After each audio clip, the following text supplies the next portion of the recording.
Hey all, Glenn Kirshner here. Let's tackle a quick update to the most horrific story about Vladimir Putin commissioning hits on US soldiers. The New York Times had some reporting today. They found the existence of electronic money transfers from Russia to the Taliban. Here is some of today's reporting in the New York Times. Quote, American officials intercepted electronic data showing large financial transactions from a bank account controlled by Russia's military intelligence agency to a Taliban-linked account.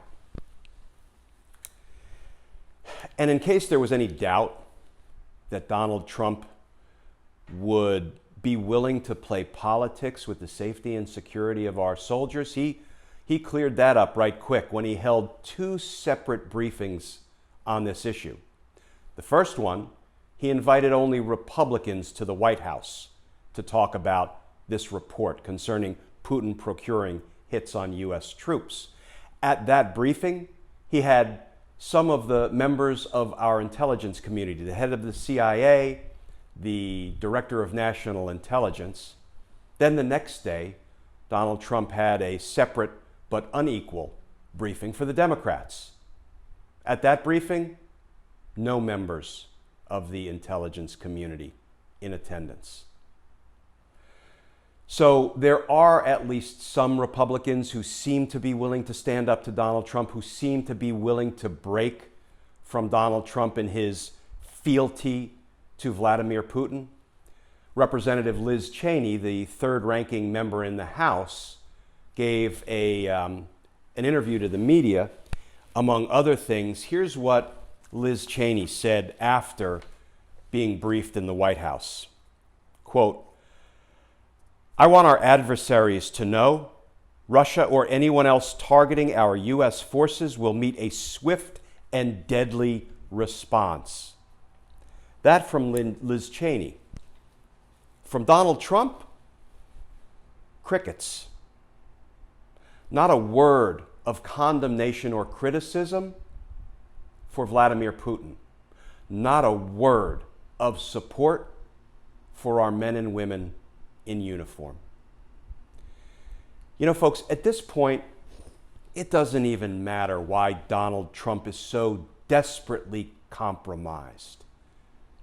It really doesn't matter whether Putin has financial compromising information on Donald Trump, whether it's videotape compromise. It doesn't matter. It needs to be addressed. Our soldiers, our sailors, our Marines, they need to be protected. They need to be protected not only from Vladimir Putin, but from Donald Trump. We will get an answer to the question, what does Vladimir Putin have over Donald Trump? But we won't get it until we have a law-abiding president and a law-enforcing attorney general. And beginning in January 2021, we launch a full, fair, honest, ethical, nonpartisan investigation. I don't care if it's called the Trump Crimes Commission investigation. I don't care if it results in the Trump trials.